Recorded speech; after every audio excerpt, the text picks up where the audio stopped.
Bismillahirrahmanirrahim. Adalah persinggahan pertama dari persinggahan-persinggahan akhirat. Bila seseorang selamat dari keburukan kubur, maka setelahnya lebih mudah baginya. Tapi bila dia tidak selamat dari keburukan kubur, maka setelahnya lebih berat. Kemudian Utsman mengatakan, sungguh aku pernah mendengar Rasul mengatakan, aku tidak melihat satu pemandangan pun yang lebih menakutkan dibandingkan kuburan, kata Rasul. Jadi kuburan ini menakutkan dan juga menggelapkan. Lah ketika kemudian si mayat ini sedikit demi sedikit kan sudah hilang suara terompah yang didengar yang mengantarkannya itu. Disitulah datang dua malaikat yang disebut dalam hadis itu namanya Munkar dan juga Nakir. Apa yang dilakukan Munkar dan Nakir? Kata Nabi dalam hadis Bara bin Azib ini, fayatihi malakani. Kemudian dua malaikat datang kepadanya, fayajlisanihi, maka mendudukkan si mayat itu yang sudah ditiupkan roh itu tadi. Fayaqulani lahu, maka keduanya akan membentak dan mengatakan, man rabbuk, siapa Rabbmu? Fayaqul, karena dia orang yang beriman, dia mengatakan, Rabbi Allah, Rabbku Allah. Fayaqulani lahu, maka keduanya akan mengatakan kembali, ma dinuk, apa agamamu? Fayaqul, maka dia akan mengatakan, diniyal Islam, agamaku Islam. Fayaqulani lahu, maka dua malaikat akan berkata lagi, ma hadzal rajul alladzi buitsa fikum, tahukah kalian siapa orang yang diutus kepada kalian ini? Fayaqul, karena dia orang yang beriman, dia mengatakan, huwa Rasulullah sallallahu alaihi wasallam, dia adalah Rasul sallallahu alaihi wasallam Muhammad ibn Abdullah alaihi salatu wassalam. Kemudian malaikat tadi berkata lagi, wa mayudri, bagaimana kau tahu dia Rasulullah? Kok bisa kamu tahu dia Rasulullah? Fayaqul, maka dia mengatakan, qara'tu kitab Allah fa amantu bihi wa saddaqtu, aku membaca Al-Quran, ku beriman dengan Quran, ku benarkan Quran. Fayunadi munadin fis sama, ketika dia bicara seperti itu, maka tiba-tiba ada penyeru dari langit, ang sadaqa abdi, hambaku telah benar, hambaku telah benar dengan jawabannya. Apa yang terjadi? Karena hambaku telah benar, maka fafrishuhu minal jannah wa albisuhu minal jannah waftahu lahu baban minal jannah. Lapangkan kuburannya, hantarkan pakaian dari sorga, buka pintu-pintu sorga kepadanya.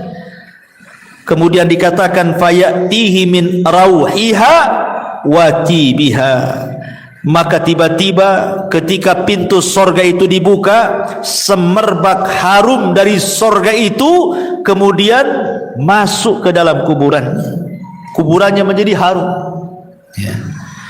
Kemudian ketika itu, wa yufsahu lahu fi qabrihi madda basarihi, tiba-tiba kuburannya diluaskan sejauh mata memandang.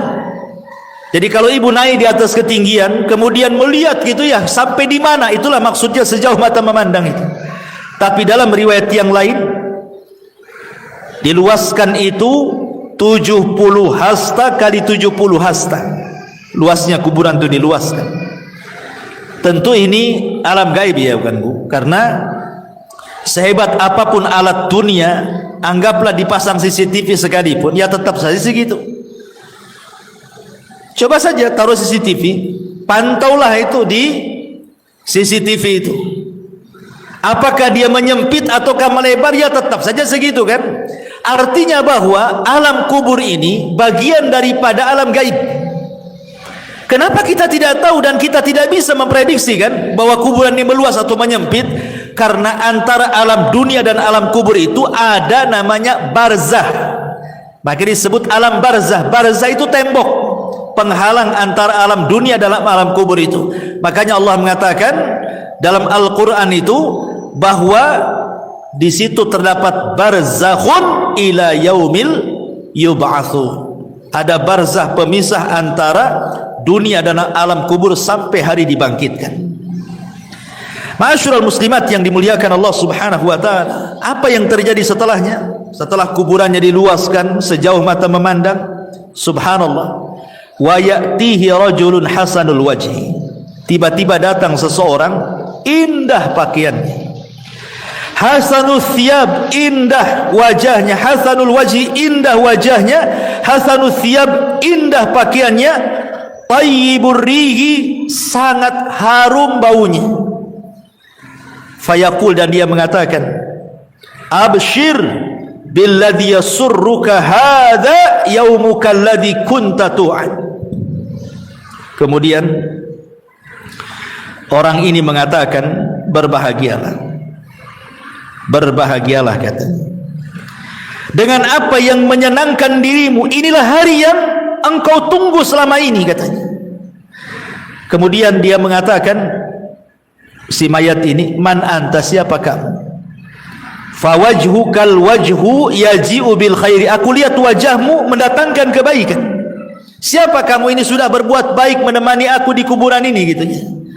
Fayaqul, maka dia mengatakan, ana amalukas saleh, sayalah amal saleh, sayalah amal salehmu. Dalam riwayat, ketika dia mendapatkan kebaikan itu, maka orang ini mengatakan di hadapan si mayat yang beriman itu, nim naumatal arush, kalau begitu tidurlah engkau layaknya pengantin baru.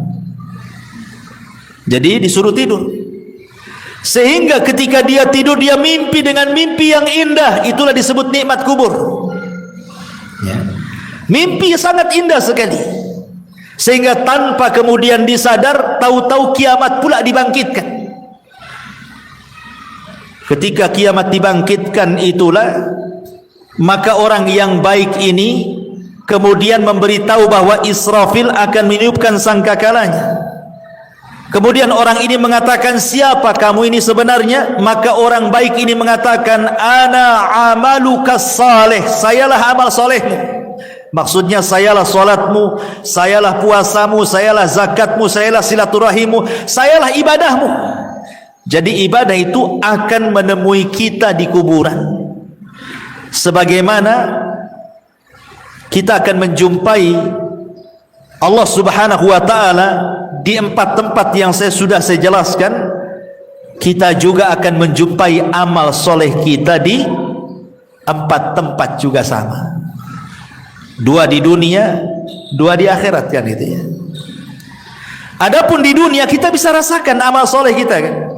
Ibu kalau hari-hari ngaji seperti ini kan tambah itu kan iman kita itu rasanya itu mau ibadah itu semangat, itu artinya kita mendapatkan amal soleh kita di dunia itu ada pengaruhnya. Sebagaimana orang maksiat kan ada pengaruhnya bukan? Futur, malas gitu ya kan.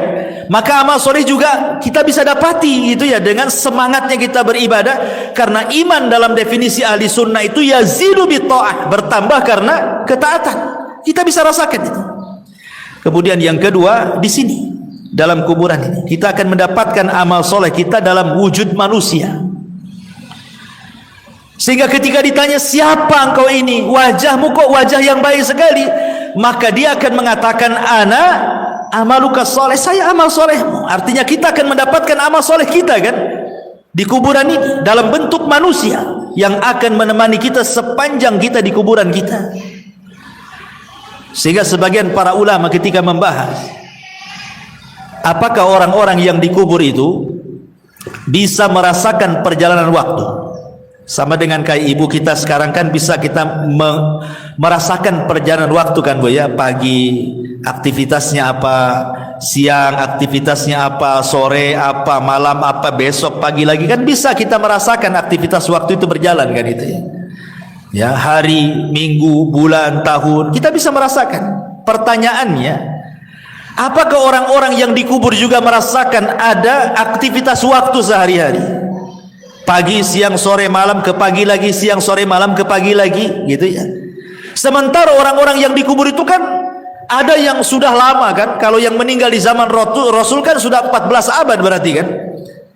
Sudah 14 abad sampai sekarang nggak dikiamat-kiamatkan. Atau yang sebelum Nabi umpamanya, tentu lebih lama lagi orang itu di kuburan itu. Apakah mereka akan merasakan bimururil waktu, kata ulama, dengan berjalannya waktu itu? Maka ulama membagi dua, kata ulama, memerinci. Kalau yang di kuburan itu mereka orang-orang yang beriman, baik dari umat Nabi atau umat-umat sebelumnya, dan mereka mendapatkan nikmat kubur, maka mereka tidak akan merasakan berjalannya waktu. Mereka tidak akan merasakan, walaupun ratusan tahun, walaupun ribuan tahun sekalipun, mereka tidak akan merasakan berlewatnya waktu itu. Ya. Tetapi kalau mereka adalah orang-orang kafir, orang munafik, orang fasik, maka mereka akan merasakan itu. Karena itu bagian daripada azab. Ya. Jadi sekali lagi, kalau orang-orang yang beriman yang mendapatkan nikmat kubur tidak akan terasa di kuburan itu, walaupun ratusan ribuan tahun. Mana dalilnya? Dalilnya adalah peristiwa Ashabul Kahfi yang ditidurkan, atau kisah Nabi Uzair yang ditidurkan 1 abad kan, kemudian dibangunkan, kemudian ditanya, kam labista, berapa lama kau tidur itu? Dia mengatakan apa? Labistu yauman au ba'dha yaum. Perasaan aku baru tidur separuh atau 1 hari katanya. Padahal sudah 1 abad dia tidur kan. Berarti kan dia tidak merasakan tuh. Tidurnya dia tidak merasakan kan. Padahal dia sudah 1 abad, sudah 100 tahun tidur, dibilangnya baru setengah hari katanya. Begitulah orang yang di kuburan, kalau mendapatkan nikmat itu tidak terasa. Seolah-olah waktu berjalan dengan cepat. Tetapi kalau orang terkena azab, itu rasanya penat, lama waktunya menunggu. Ya samalah, bukan?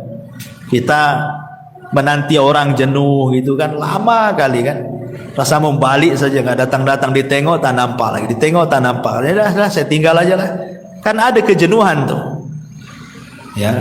Tapi kalau asik bu ya, ibu pengantin baru dengan suami kan, nongkrong tuh di taman, tahu-tahu maghrib, ya kan namanya orang nikmat. Nggak pandang, kok tahu-tahu maghrib katanya gitu.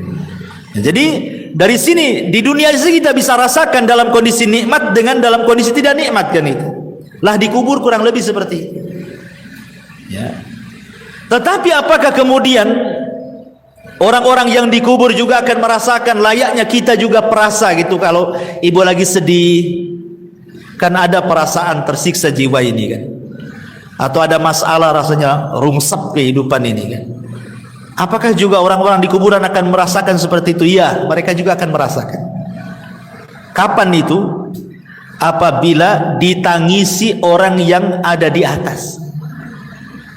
Kalau orang yang di atas itu melakukan niyah, niyah itu meratap kepada orang yang ada di kuburan itu, maka orang yang ada di kuburan itu merasa diazab. Maksud diazab itu bukan azab fisik, bukan, tapi azab jiwa. Jiwanya itu sedih, tersiksa. Ya. Makanya kenapa Nabi SAW melarang, tidak boleh seseorang itu melakukan niyah kan? Karena mayat itu yu'adzab, akan diazab, kata Nabi SAW, biniyahatil hayyi, karena niyahahnya meratapnya orang yang hidup kepada orang si mayat akan diazab. Maksudnya bukan azab fisik, tetapi dia tersiksa, hatinya tersiksa gitu ya, karena sebab tangisan orang-orang yang di atas. Makanya dilarang. Niyah itu termasuk dosa besar. Nabi SAW sampai mengatakan, kalau orang yang meratap itu tidak bertobat, kata Rasul, maka dia akan dibangkitkan kelak pada hari kiamat dengan dipakaikan pakaian dari ya, dari besi panas dulu yang timah panas, kemudian dari baju yang gatal, yang nggak bisa dicopot, gatal saja. Ya naudzubillah.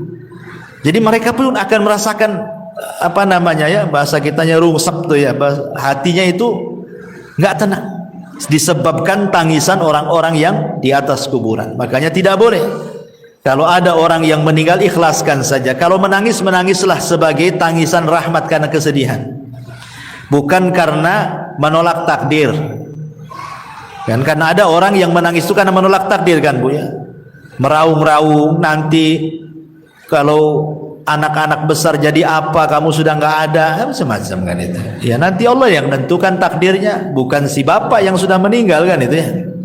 Jadi itu yang tidak boleh, karena Nia itu seolah-olah tidak terima dengan takdir.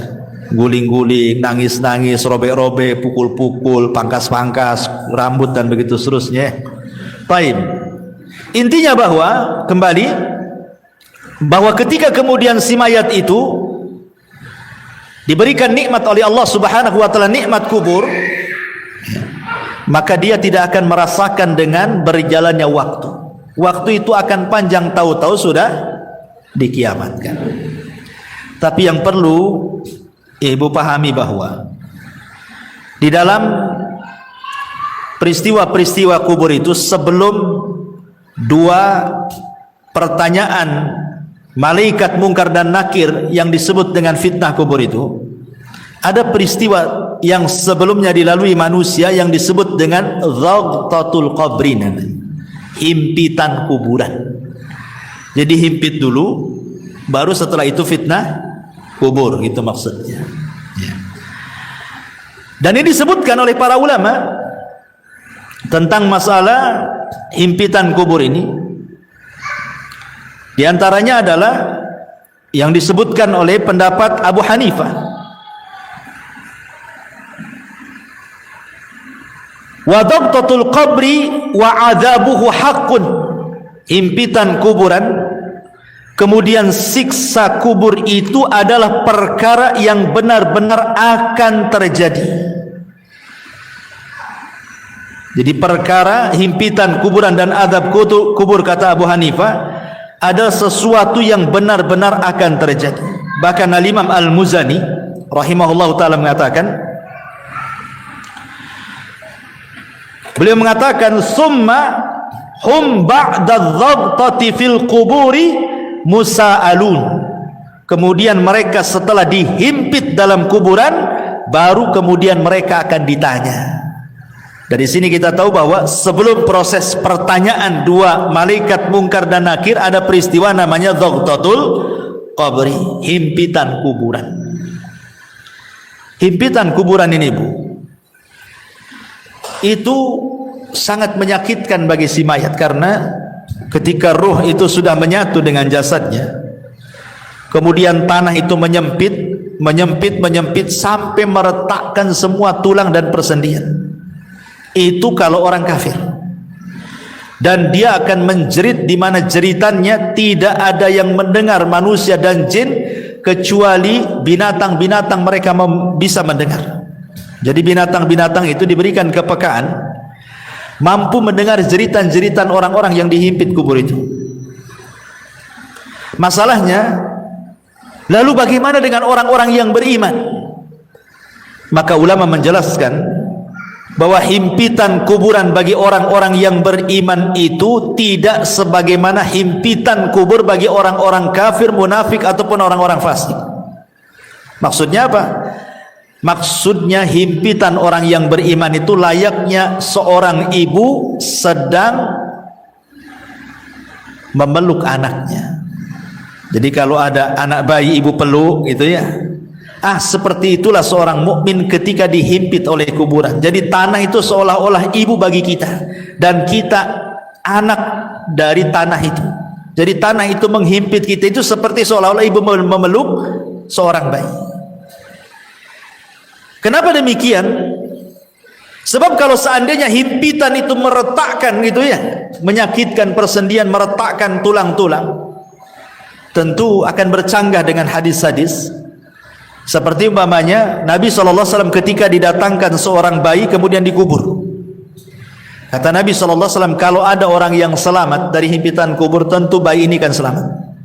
Bayi ini salahnya apa? Kok dihimpit? Kan belum berbuat dosa kan? Berarti himpitan bayi ini tidak akan mempengaruhi kepada bayi.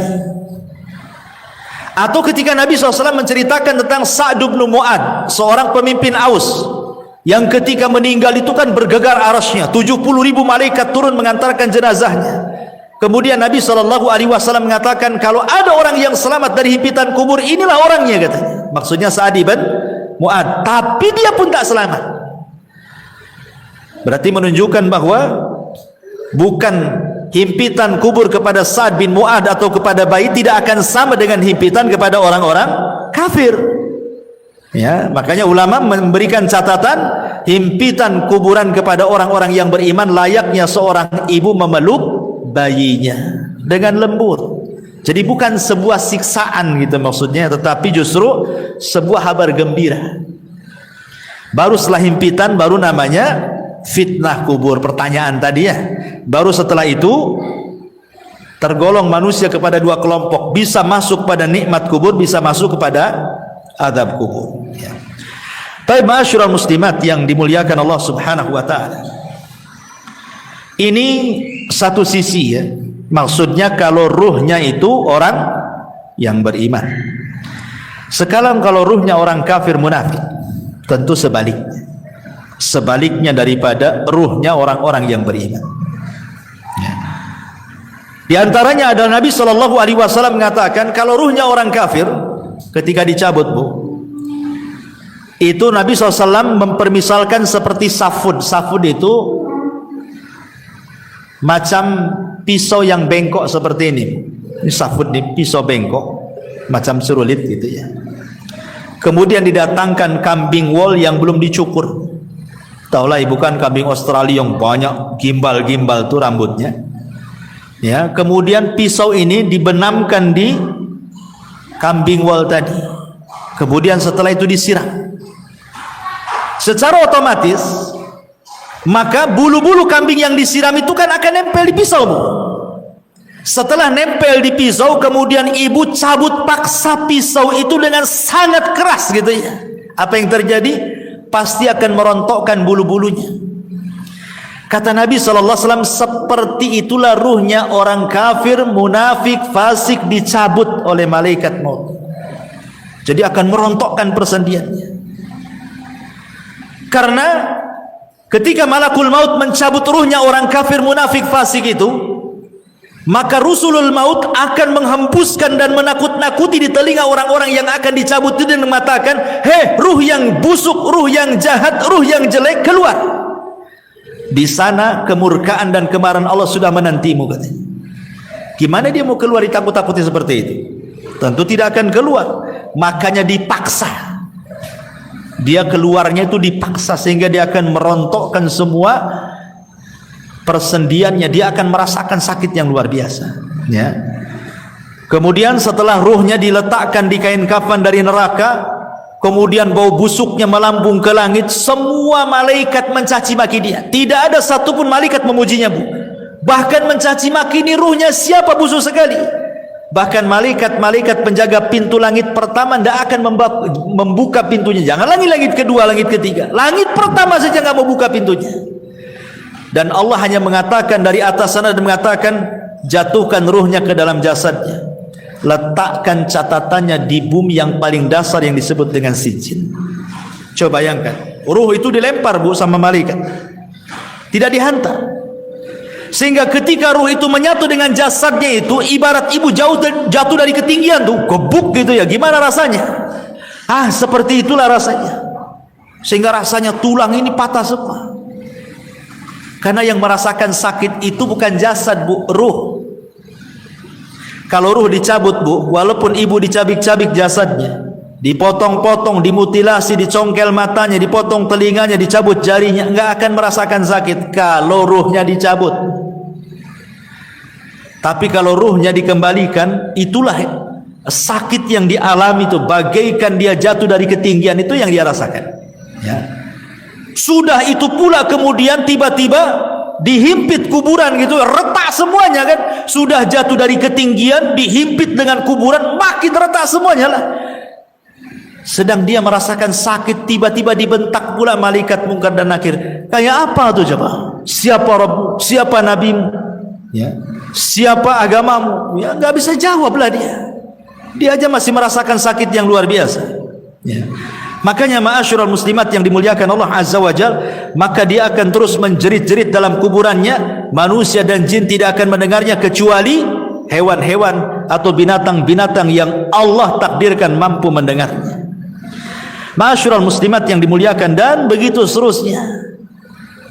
Dan Allah Subhanahu wa taala ketika dia tidak sanggup menjawab, apa kata Allah? An kadzaba 'abdi, hambaku telah berdusta. Bukakan pintu neraka, hempaskan panasnya. Lah disitulah dia akan mengalami yang disebut dengan azab kubur. Ya.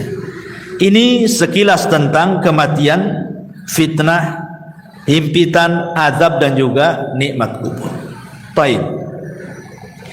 Kita masuk pada pembahasan berikutnya. Ma'asyiral muslimat yang dimuliakan Allah Subhanahu wa taala.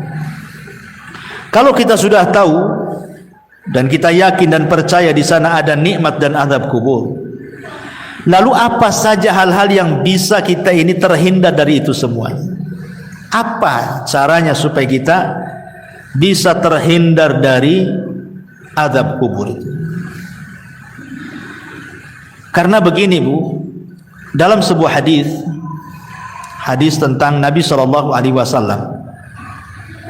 Jadi suatu malam Nabi SAW itu pernah bermimpi Bu. Dalam mimpinya datang dua malaikat kemudian membawa dia. Dan mimpinya Nabi itu wahyu, lain dengan mimpi kita. Dibawa ke sebuah tempat, ya. Kemudian disitulah rupanya diperlihatkan tentang azab-azab yang luar biasa. Sampai Rasul heran, kenapa mereka? Azab apa yang mereka lakukan gitu ya? Apa di antara yang Rasul lihat? Dan ulama sepakat bahwa hadis ini bicara tentang azab kubur, bukan azab neraka.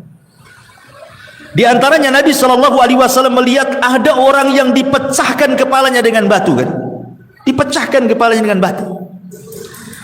Kemudian setelah dipecahkan nih, kemudian malaikat yang memecahkan kepala itu pergi hendak mencari batu lain.